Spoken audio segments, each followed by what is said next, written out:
আপনি যেটা বলবেন ওটাকেই বিশ্বাস করতে চাই, এবং আপনি আমাকে ওই বিজ্ঞানীদের দল থেকে বের করে ওই সমস্ত বান্দাদের অন্তর্ভুক্ত করে দেন যেই বান্দাদেরকে দুনিয়ার মানুষ আপনার পাগল মনে করে, আমাকে ওই পাগলদের অন্তর্ভুক্ত করে দেন। আসমান আছে না নাই? কতদূর গেলাম? প্রথম আসমানের তলা মনে আছে তো? তো প্রথম আসমানের তলা পর্যন্ত না গেলাম, কিন্তু আসল বাড়ি জান্নাতের কোনো খোঁজ খবর পাওয়া গেল? আরো উপরে যাওয়া লাগবে। এই জমিন থেকে প্রথম আসমানের তলা পর্যন্ত যতটুকু পথ আপনি পাড়ি দিয়েছেন, ভালো করে বুঝেন, এই জমিন থেকে প্রথম আসমানের তলা পর্যন্ত যতটুকু পথ পাড়ি দিয়েছেন, প্রথম আসমানটা মোটাও এই পরিমাণ। সুবহানাল্লাহ বলেন। প্রথম আসমানটা মোটাও এই পরিমাণ। এরপর প্রথম আসমান থেকে দ্বিতীয় আসমানের দূরত্ব এই পরিমাণ, দ্বিতীয় আসমানটাও মোটা এই পরিমাণ। এইভাবে আপনি উপরের দিকে যেতে থাকেন। তৃতীয় আসমান, আবার মহাশূন্য। চতুর্থ আসমান, আবার মহাশূন্য। পঞ্চম আসমান, আবার মহাশূন্য। ষষ্ঠ আসমান, আবার মহাশূন্য। সপ্তম আসমান। এই জমিন থেকে সপ্তম আসমানের ছাদ পর্যন্ত যতটুকু পথ আপনি অতিক্রম করেছেন, সপ্তম আসমান পার হয়ে আরো ঠিক এই সমপরিমাণ মহাশূন্য পাড়ি দিয়ে আপনি যদি উপরে যেতে পারেন, সেখানে গিয়ে পাবেন সিদরাতুল মুনতাহা। কি পাওয়া যাবে? সবাই আমার সাথে বলেন, সিদরাতুল মুনতাহা। সিদরাতুল মুনতাহা, এই নামটা মনে রাখতে হবে, বাড়ির ঠিকানা তো সিদরাতুল মুনতাহা। এবার আল্লাহ রব্বুল আলামিন আমার আপনার আসল বাড়ি, আমার আপনার আব্বা আম্মার বাড়ি, আমাদের পৈতৃক সম্পত্তি, জান্নাতের ঠিকানা বলে দিচ্ছেন। ইনদা সিদরাতিল মুনতাহা ইনদাহা জান্নাতুল মাওয়া।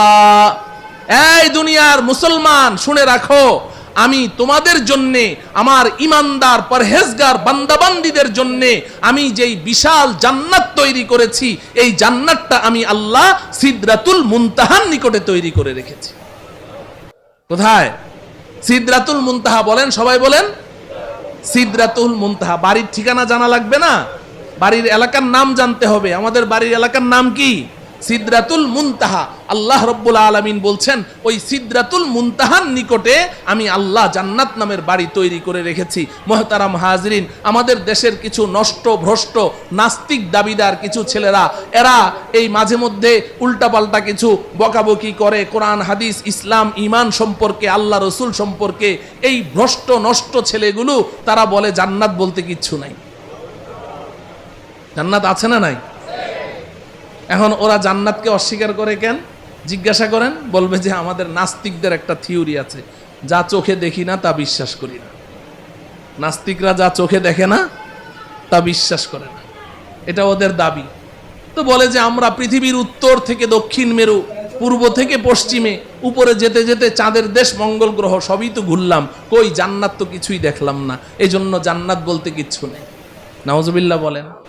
আচ্ছা বলেন, জান্নাতটা কোন জায়গায় আছে? সিদরাতুল মুনতাহা। সিদরাতুল মুনতাহা কোথায় আছে বুঝলেন তো? তো এখন এই নাস্তিকগুলো এই ঢাকার শাহবাগ চত্বরে বসে বসে ওখান থেকে বুঝি সিদরাতুল মুনতাহা দেখা যাবে? হ্যাঁ, তো দুনিয়াতেও তারা জান্নাতকে অস্বীকার করেছে, সিদরাতুল মুনতাহা পর্যন্ত পৌঁছতে পারলো না, দুনিয়াতে অস্বীকার করেছে। আখিরাতেও তারা জান্নাতের কোনো ঘ্রাণও পাবে না। আমরা ইনশাআল্লাহ দুনিয়াতে যেহেতু আমরা বিশ্বাস করেছি, আমাদের জান্নাতের বাড়ির সন্ধান লাভ করেছি, আল্লাহর কথা বিশ্বাস করেছি, রসুলের কথা বিশ্বাস করেছি, আব্বাজান হযরতে আদমের কথা বিশ্বাস করেছি, ইনশাআল্লাহ পরকালে আমরা আমাদের আসল বাড়ি জান্নাতের মালিক হবই হব ইনশাআল্লাহ।